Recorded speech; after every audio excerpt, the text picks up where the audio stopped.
Iran పై Israel America చేస్తున్న దాడుల నేపథ్యంలో పశ్చిమాసియా అల్లకల్లోలంగా మారిందనే చెప్పాలి. సో ఎక్కడికక్కడ భీకర దాడులు కొనసాగుతూనే ఉన్నాయి. దీంతో ఇరాన్ కూడా ఎక్కడ వెనక్కి తగ్గడం లేదు. గల్ఫ్ దేశాలనే లక్ష్యంగా చేసుకుని ఇరాన్ అయితే దాడులు కొనసాగిస్తూ వస్తుంది. సో దీంతో ప్రధానంగా చూసుకున్నట్టయితే కువైట్లోని అటు ఎంబసీపై కూడా దాడి చేసింది. యుఎస్ ఎంబసీపై కూడా ఇరాన్ అయితే అటాక్ చేసింది. దీంతో గల్ఫ్ దేశాలే ప్రధాన లక్ష్యంగా చేసుకుని కూడా ఇరాన్ అయితే దాడులు కొనసాగిస్తూ వస్తుంది. సో అయితే మిస్సైల్స్ డ్రోన్లతో కూడా భీకర దాడులు చేస్తుంది. కువైట్లోని అమెరికా ఎంబసీ లక్ష్యంగా కూడా ఇరాన్ అయితే దాడులు చేస్తుంది. సో అయితే ఈ దాడుల్లో ఇప్పటికే అమెరికన్ సైనికులు అయితే మృతి చెందినట్లు తెలుస్తుంది.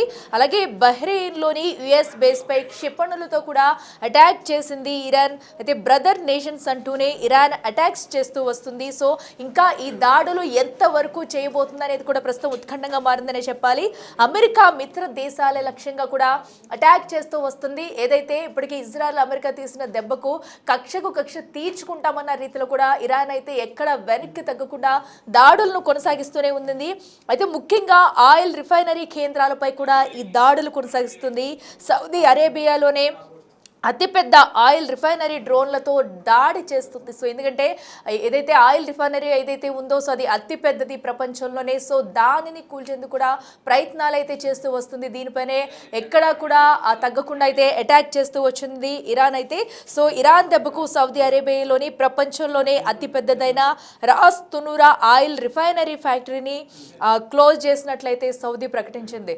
సో ఎందుకంటే మనం చూడొచ్చు నిన్న మొన్నటి నుంచి కూడా వరుస దాడులతో కూడా అటు గల్ఫ్ దేశాలని ఒక పక్కన లక్ష్యంగా చేసుకుంది. మరో పక్కన అయితే అమెరికా మిత్రపక్షాల దేశాలపై కూడా వరుసగా దాడులు కంటిన్యూ చేస్తుంది. సో ఇప్పటికే ఇరాన్ దాడులను ఆ గల్ఫ్ దేశాలు అయితే ఏ మాత్రం కూడా నిలువరించలేకపోతున్నాయని చెప్పుకోవచ్చు. సో అటు మరో పక్కన అయితే అటు అమెరికాతో కూడా మేము ఒప్పందాలు ఏమీ చేసుకోము, యుద్ధం గురించి మేము ఎవరితోనూ ఎలాంటి సంప్రదింపులు జరిపే అవకాశం లేదంటూ కూడా ఇరాన్ అయితే తేల్చి చెప్పేసింది. ఇక ఏదైతే ఉందో కువైట్లోని అమెరికా ఎంబసీ లక్ష్యంగా కూడా దాడులు కొనసాగిస్తూ వస్తుంది. సో F-15 నుంచి కూడా కిందకి దూకిన పైలట్లు అయితే మనం చూడొచ్చు బిగ్ టీవీ స్క్రీన్ మీద కూడా. ఒక పక్కన మొత్తం కూడా ఆ క్షిపణుల దాడికి డ్రోన్ల దాడికి కూడా మొత్తం అక్కడ యుద్ధ వాతావరణం ఏ రేంజ్లో ఉందనేది కూడా మరొకసారి మనం బిగ్ టీవీ స్క్రీన్ మీద కూడా మనం చూడొచ్చు. ఏదైతే F-15 క్రాష్ దృశ్యాలు కూడా మనం చూస్తున్నాము. ఒక పక్కన బాక్సులు అయితే బిగ్ టీవీ స్క్రీన్ మీద క్లియర్ కట్గా కూడా విజువల్స్ అయితే చూడొచ్చు. సో ఇరాన్ దెబ్బకు అటు గల్ఫ్ దేశాలు అయితే ఒక్కొక్కటి వణిగిపోతున్నాయని చెప్పాలి. ఒకసారి అక్కడ విజువల్స్ మనం చూద్దాం. شوف شوف لا والله حربية طيارة حربية طيارة حربية شوف شوف شوف شوف شوف شوف شوف شوف شوف شوف لا والله حربية طيارة حربية طيارة حربية شوف شوف شوف شوف شوف شوف شوف شوف شوف شوف لا والله حربية طيارة حربية طيارة حربية شوف شوف شوف شوف شوف شوف شوف شوف شوف شوف لا والله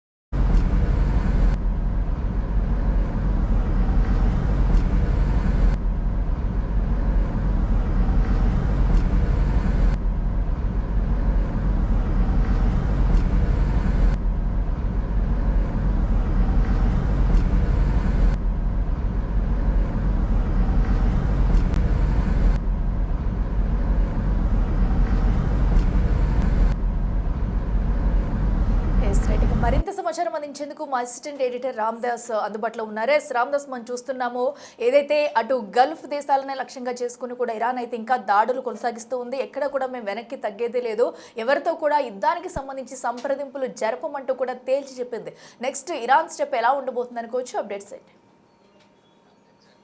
అమెరికా సైనిక స్థావరాలకు ఆశ్రమిస్తున్న గల్ఫ్ దేశాలపై అయితే ఇరాన్ విచ్చలవిడిగా మిసైల్స్ డ్రోన్స్ తో దాడులు చేస్తున్న పరిస్థితి కనబడుతుంది. దీంతో గల్ఫ్ దేశాల్లో ప్రజలంతా కూడా వణికిపోతున్న పరిస్థితి. అసలు ఇరాన్ ఈ వ్యూహాన్ని ఎందుకు ఎంచుకుందనేది కూడా ఇప్పుడు ఒక ప్రపంచ దేశాలందరూ కూడా ఆలోచింపజేస్తున్న విషయం. ఎందుకంటే ప్రధానంగా ఇక్కడ ఇరాన్ చేసినటువంటి ఏదైతే స్ట్రైక్స్ ఏదైతే ఉన్నాయో చాలా దారుణంగా కనిపిస్తున్నాయి. ప్రధానంగా ఒక ఒమన్ మినహాయించి, ఒమన్ ఒకటే ఈ రెండు దేశాల మధ్య చర్చల కోసం మధ్యవర్తిత్వం వహిస్తుంది కాబట్టి ఒమన్ మినహాయించి ఖతార్ కావచ్చు, కువైట్ కావచ్చు, బహ్రెయిన్ కావచ్చు, సౌదీ కావచ్చు, అలాగే యుఏఈ, ఇక United Arab Emirates, Abu Dhabi, Sharjah, Dubai అయితే గజగజ వణికిపోతున్న పరిస్థితి. ప్రధానంగా ఇక్కడ వాళ్ళు టార్గెట్ చేస్తుందంటే అమెరికన్ ఎంబసీలు, అమెరికన్ కార్యాలయాలని చెప్తున్నప్పటికీ కూడా ప్రధానంగా పోర్టులు, హోటళ్లు, అలాగే షాపింగ్ మాల్స్, పెద్ద పెద్ద బహుళంతస్తుల భవనాలు, ఎక్కడెక్కడైతే అమెరికన్స్ ఉంటున్నారో, అమెరికన్ సిటిజన్స్ కావచ్చు, అలాగే పశ్చిమ దేశాల ప్రజలు ఆయా దేశాలు ఎక్కడెక్కడ ఉంటున్నారో టూరిజం ప్లేసెస్ లో అవన్నీ కూడా టార్గెట్ చేస్తున్నట్టుగా మనకు చాలా క్లియర్ గా అర్థమవుతుంది. దీంతో ఈ గల్ఫ్ దేశాలను కూడా, వెస్ట్ ఏషియా అంతా కూడా ఇరాన్ దాడులతో వణికిపోతున్న పరిస్థితి మనకు కనబడుతోంది. ప్రధానంగా ఈ దాడుల ద్వారా ఇజ్రాయెల్, అమెరికా దేశాలపై ఒత్తిడి పెరుగుతుందని ఇరాన్ భావిస్తుంది. అందుకే ఇజ్రాయెల్ సహా అమెరికా మిత్ర దేశాలపై ఇరాన్ మిసైల్ తో విడిచిపడుతున్నట్టుగా మనకు అర్థమవుతుంది క్లియర్ గా. కువైట్ లోని అమెరికా ఎంబసీ లక్ష్యంగా ఇరాన్ మిసైల్స్ ప్రయోగించింది. కువైట్ లోని మినా అల్ అహ్మదీ చమురు కర్మాగారంపై అంటే ఆయిల్ రిఫైనరీ పై దాడి చేసింది. అలాగే దోహా, అబుదాబిలో పేలుడు సంభవించాయి. బహ్రెయిన్ లోని యుఎస్ బేస్ ను కూడా ఇరాన్ క్షిపణితో దెబ్బతీసింది. అలాగే Bahrain, Abu Dhabi, Dubai, Sharjah, Qatar, Kuwait కు చెందినటువంటి ప్రాంతాల్లో ఇరాన్ మిసైల్స్ కంటి మీద కొనుక్కు లేకుండా అక్కడ అటాక్ చేస్తున్న పరిస్థితి కనబడుతుంది. రిటాలియేషన్ అటాక్స్ అంటారు. సో రకంగా ఫిబ్రవరి 28న ఎప్పుడైతే ఖొమేనీని ఇజ్రాయెల్, అమెరికా చంపేసిన తర్వాత గల్ఫ్ దేశాలపై మిసైల్స్ దాడిని మరింత తీవ్రం చేసినట్టుగా మనకు అర్థమవుతుంది. అండ్ ప్రధానంగా మనం ఇక్కడ ఆలోచించుకోవాల్సింది ఏంటంటే భారతీయులు దాదాపు 1 కోటి మందికి పైగా భారతీయులు ఈ గల్ఫ్ దేశాల్లో నివసిస్తున్నారు. ప్రధానంగా మనం దుబాయ్ కావచ్చు, అలాగే సౌదీ కావచ్చు, బహ్రెయిన్ కావచ్చు, కువైట్ కావచ్చు, ఈ ప్రాంతాల్లో భారతీయులు ఎక్కువ సంఖ్యలో ఉన్నారు. ఉపాధి కోసం వెళ్ళిన వాళ్ళు, అలాగే ఎక్కడైతే చాలా ప్రాంతాల్లో మన వాళ్ళు ఆయిల్ రిఫైనరీస్ లో కావచ్చు, అలాగే కర్మాగారాల్లో పనిచేస్తున్న వీళ్ళంతా కూడా ఇప్పుడు వాళ్ళ సంబంధికులు ఇక్కడంతా వాళ్ళ యోగక్షేమాల గురించి భయాందోళన పడుతున్న పరిస్థితి కనబడుతుంది.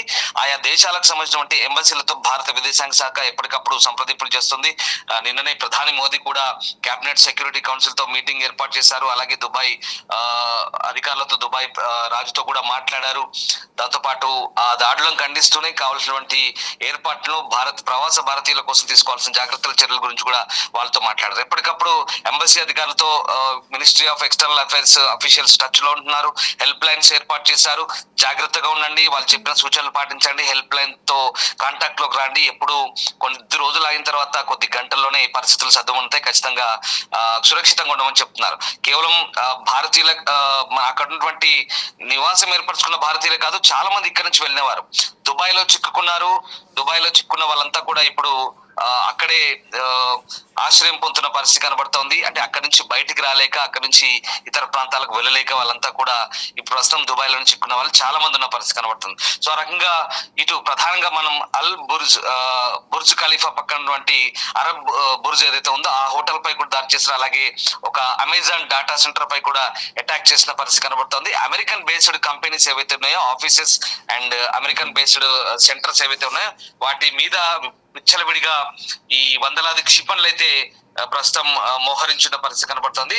అంటే గల్ఫ్ దేశాలను టార్గెట్ చేయడం ద్వారా అమెరికా, ఇజ్రాయెల్ దేశాలను పరోక్షంగా దెబ్బ కొట్టవచ్చు అంటూ ఇరాన్ భావిస్తుండమే ఇక్కడ ప్రధాన కారణంగా తెలుస్తుంది. సో మొత్తం మీద ఈ ఆపరేషన్స్ ఏవైతే ఉన్నాయో చాలా కంటిన్యూగా కొనసాగుతున్న పరిస్థితి కనబడుతోంది. ప్రత్యేక కంట్రోల్ రూమ్ లో ఏర్పాటు చేసి హెల్ప్ లైన్లను ప్రకటిస్తున్నప్పటికీ కూడా మన వాళ్ళు, అంటే అక్కడ వాళ్ళు ఎట్లా ఉన్నారు, ఏ రకంగా వాళ్ళు కాలం వెల్లదీస్తున్నారనే భయాందోళనతో బిక్కుబిక్కుమంటున్న పరిస్థితి అయితే కనబడతా ఉంది. ఇప్పటి వరకు యుఎస్, ఇజ్రాయెల్ దాడుల్లో దాదాపు ఇరాన్ రెడ్ క్రిసెంట్ చెప్తున్న అంశాల ప్రకారం ఇరాన్ లో 555 మందికి పైగా మృత్యువాత పడ్డారు, వేలాది మంది గాయపడ్డారు. ఇంకా అనధికారిక లెక్కల ప్రకారం అంతకు మించే చనిపోయి ఉంటారని తెలుస్తోంది.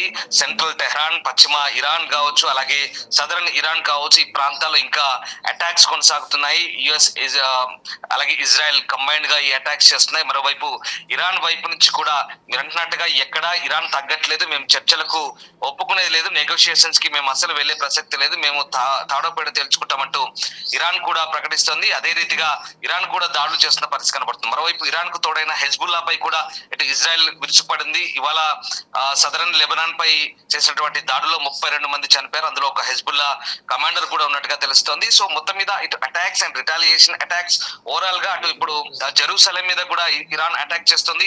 వందలాది మిసైల్స్, వేలాది డ్రోన్లతో ఇజ్రాయెల్ పై కూడా విరుచుపడుతున్న పరిస్థితి. ఇజ్రాయెల్ నగరాలు కూడా చాలా వరకు దెబ్బతింటున్నాయి. పదుల సంఖ్యలో, డజన్ల సంఖ్యలో అక్కడ కూడా క్యాజువాలిటీస్ రిపోర్ట్ అవుతున్నాయి. చాలా మంది చనిపోతున్న పరిస్థితి మనకు కనబడతా ఉంది. సో ఏదేమైనా ప్రస్తుతం పశ్చిమాసియా అంతా కూడా భగ్గుమంటుంది. ఇది కేవలం ఇజ్రాయెల్, ఇరాన్ లేదా యునైటెడ్ స్టేట్స్ కే పరిమితం కాలేదు. ఒక ఒమన్ మినహా, నేను మళ్ళీ చెప్తున్నాను, ఒమన్ మినహా అన్ని గల్ఫ్ దేశాలు బాధిత దేశాలుగా మారుతున్న పరిస్థితి కనబడుతోంది.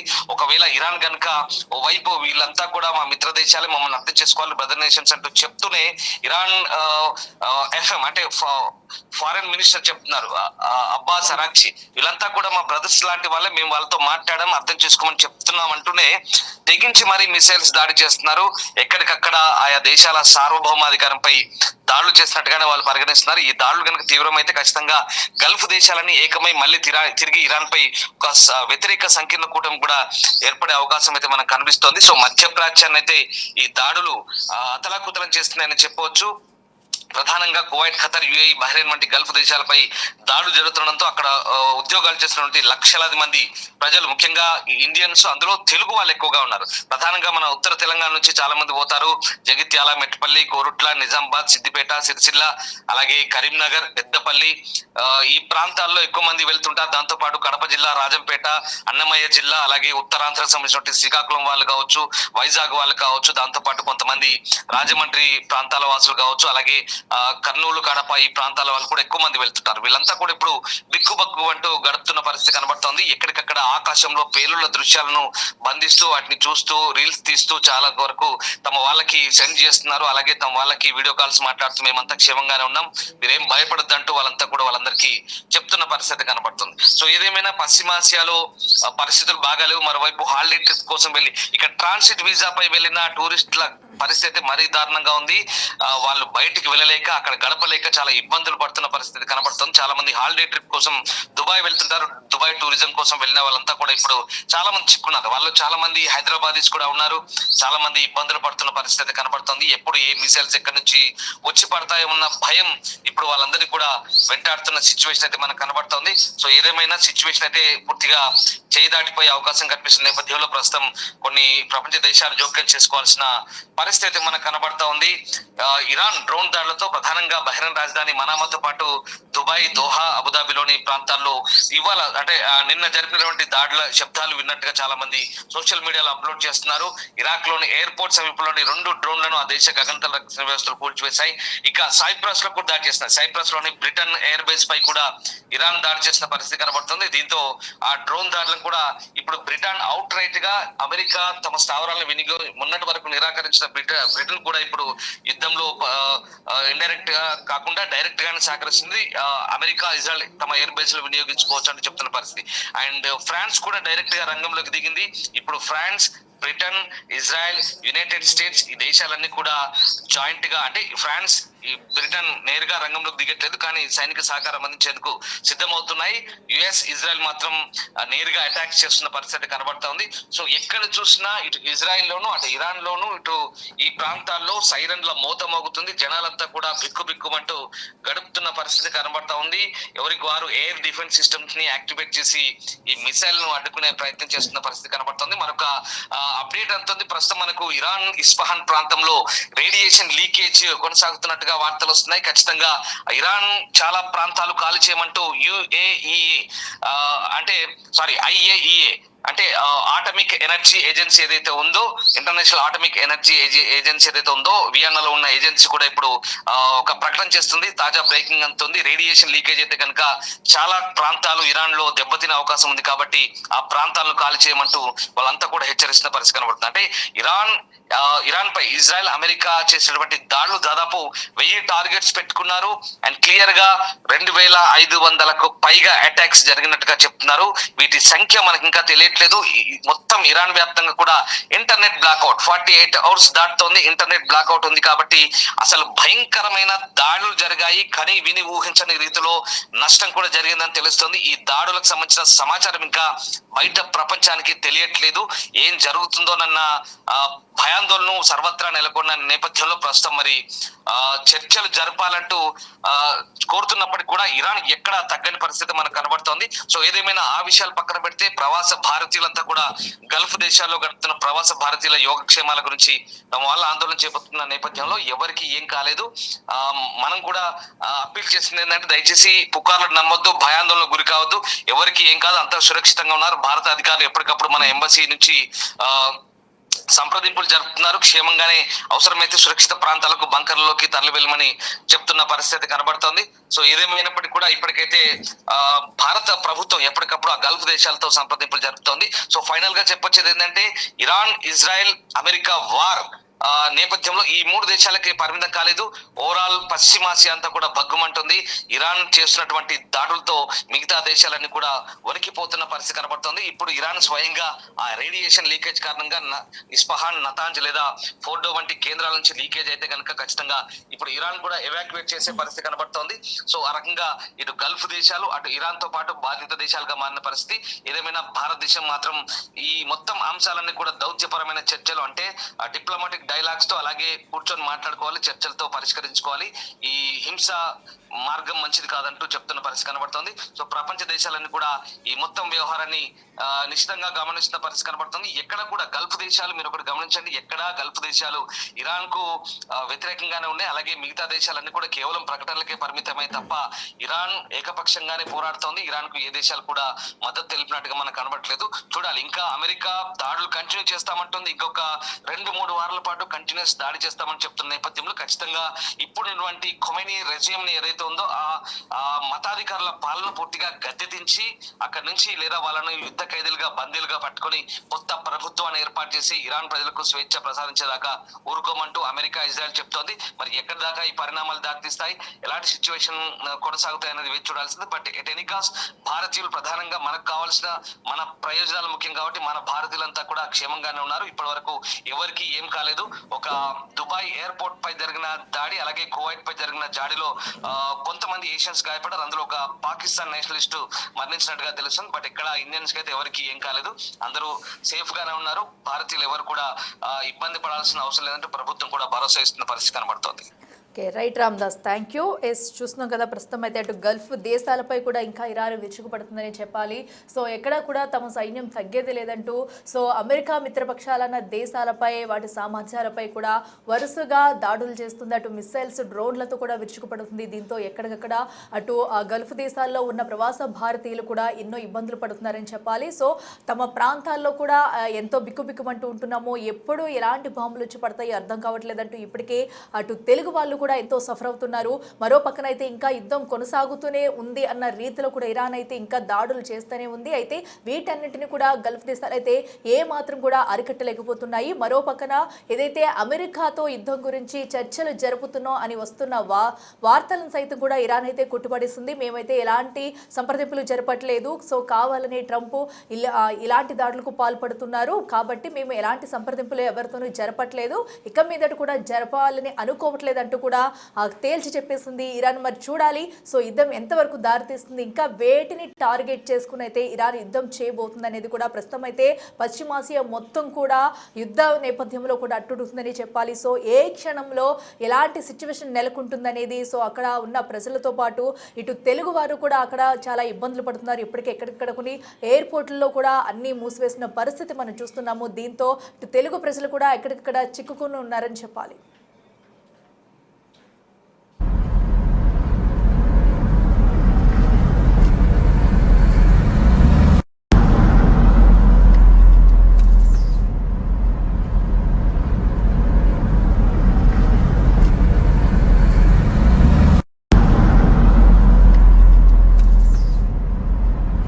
شوف شوف شوف شوف شوف شوف شوف شوف شوف شوف شوف شوف لا والله حربية، طيارة حربية، طيارة حربية. شوف شوف شوف شوف شوف شوف شوف شوف شوف شوف شوف لا والله حربية، طيارة حربية.